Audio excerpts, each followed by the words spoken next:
Hello all, welcome to Vishnu IAS Academy. This is Anirudh Billa, your mentor for UPSC. We are now again back with most important topics for the UPSC 2022 prelims. Last year also we have did many important topics for the examination, and our students are very happy knowing the topics because they were able to attempt few questions in the exam prelims 2021. So that's why this year also we are going to start the same initiative to help you and support you in your preparation. I think by this time you might have started your revision and also revising all your current affairs. So to support that, as I told you, we are giving you the complete information of one topic specifically so that you will not miss any answer if it was asked in the question. So as you see here, today we are going to discuss about the most trending topic, that is Statue of Equality.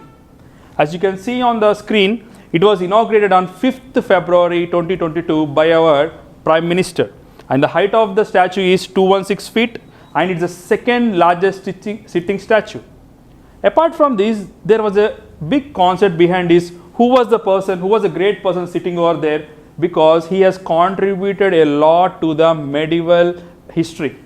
Specifically to say that he has contributed so much for the Bhakti movement. So we are going to learn that today, and with that we can answer any question if he is asked something about it. In today's video, we are going to learn few things like why it is in the news, number one. Number two, important facts and concepts useful for the examination. And number three, today I am going to give you one MCQ related to this topic. With that MCQ, you can learn many things, and I want you to comment in the comment section after listening to the topic completely. So let us start our session today. Why is this in the news? The main question, why it is in the news, because let me tell you that Prime Minister will inaugurate the Statue of Equality, a statue of Sri Ramanujacharya at Hyderabad, Telangana. So it is already been inaugurated by him, and India is celebrating 1000th birthday anniversary as a festival of equality. So that's why Sri Ramanujacharya is seen as a person who has propagated or promoted the equality. So that's why this statue is called Statue of Equality. Like we have Sardar Patel statue in Gujarat, right? It is called Statue of Unity. So like this, in a similar way, in a similar fashion, we are calling this statue as Statue of Equality. And more information in the next coming slides. You can see the picture here so that you will remember for more time. Some facts about the statue. I already told you like few facts about that in the initial screen, but let me repeat it for you. It is a 216 feet tall statue, you can see here, and it is made of Panchaloha. Panchaloha means it is a alloy, like it is a mixture. It was made from five metals. Specifically to say, it is made up of gold, silver, copper, brass and zinc. This is just for your information. Now we are going into the exact topic today. Concepts important for the examination. So here we are going to learn about specifically about the person, what he has contributed, what might be the questions asked in the examination. See, Ramanujacharya was born in 1017 AD in Sri Perumbudur in Tamil Nadu. He was born in the Tamil Nadu state. He was a prominent personality as he revived the Bhakti movement. This was what I am telling you in the initial slide, and I will tell you whom he has inspired. He has inspired people like Mirabai. He also inspired people like Tulsidas. He has also inspired people like Ravidas. These Bhakti movement saints were very much influenced by him. He was a chief proponent of VishishtAdvaita sub-school of Vedanta. They can be asked a question like, VishishtAdvaita is part of which school? Is a subsect of Vedanta. Just remember this. And in the next slide, I am going to explain you what is the exact meaning, what is the true meaning of this VishishtAdvaita. VishishtAdvaita, if you can break this word into two parts, that is Vishisht and Advaita. Vishisht means uniqueness or qualifications. And if you want to know about Advaita, Advaita will say about non-dualism or monism.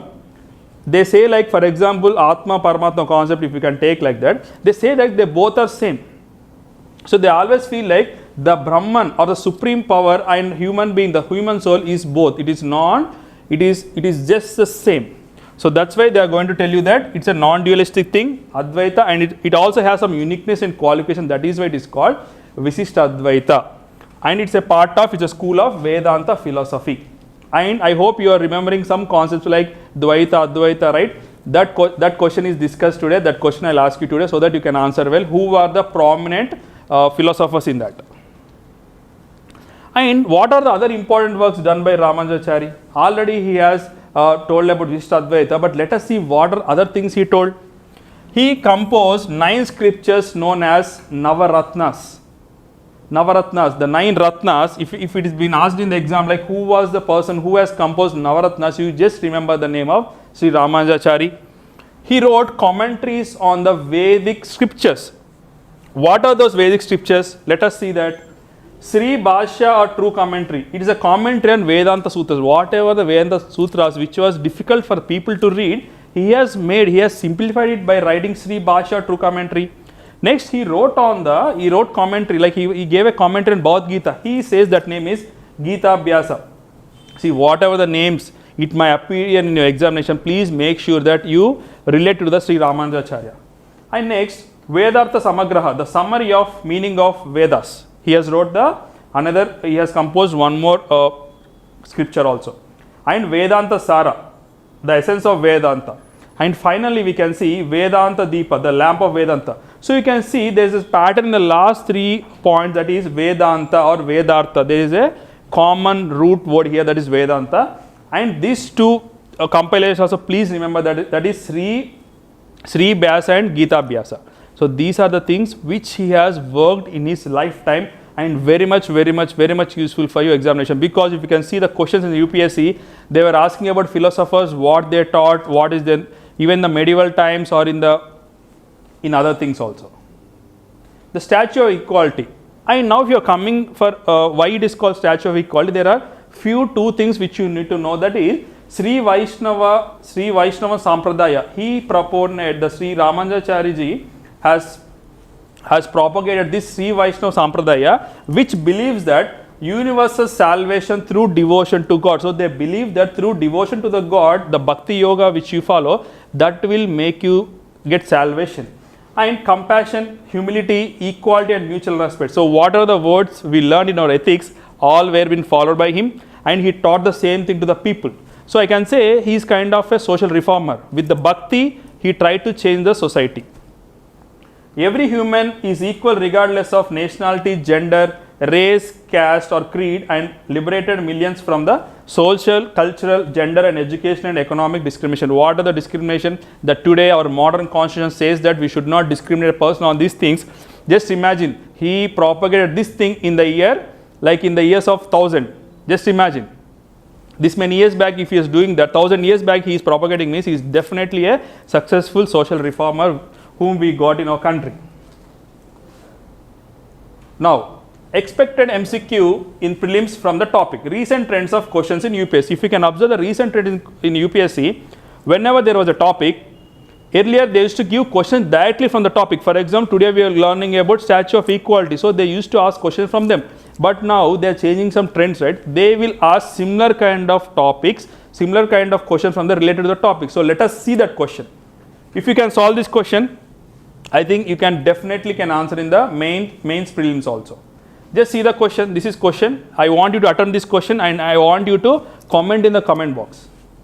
Match the following with appropriate option, doctrine and philosophers. So here the question is given, like one side they have given the doctrines or the philosophies, on the right side they have given that who are the philosophers who propagate that. The first one, doctrine of Advaita. Second one, Dvaita philosophy. Third one, VishishtAdvaita, and fourth one is Dvaita Advaita. And if you can see the philosophers here we can see that Ramanujacharya, Shankaracharya, Nimbarka and Madhavacharya. Why I given this question, you know one option perfectly, like Ramanujacharya has propagated one of the doctrines here. And if you are learning this, and with that you can learn other 3 more also. That's why I didn't give option. Just give in the comment section like 1A or 1B or 2C, 2D, like that. I want you to give the option. Then you will learn that all remaining 3 options also. And tomorrow we are going to post the right answer. I know whoever watching this video can do it rightly. So apart from this VishishtAdvaita, you can learn all the 3 things also who has propagated that, because we don't know what might be asking the examination. So just to quickly recap, we'll recap in few seconds. we have seen what are we are going to learn and what is objective for us today's session, what we are going to learn that, and we have seen that why it is in the news, why Statue of Equality is in the news, and we learned few facts, few bare facts like that, and we learned the basic concept or basic background of the person who has propagated this, and we learn various schools like VishishtAdvaita and various commentary has written, because we don't know what might be the question. That's why I covered all whatever the material, whatever the notes I prepared, I have given you today. And today I have given you a question also to learn. So finally to say, all the best for your prelims 2022. We will continue this series, and if you have any doubts, I have given here, right? If you have any doubts, queries, post below in the comment section. We will certainly do a video, or we will answer you at spot. And recently I also visited this place. It's really a beautiful place, and it was in my mind till now, and I can remember all the subject behind it whenever I see this picture. I hope you like this video. If you like this video, please do comment here what are your doubts and how did you feel about the video. We'll definitely continue this series. Till then, take care, study well, just crack your prelims 2022. All the best.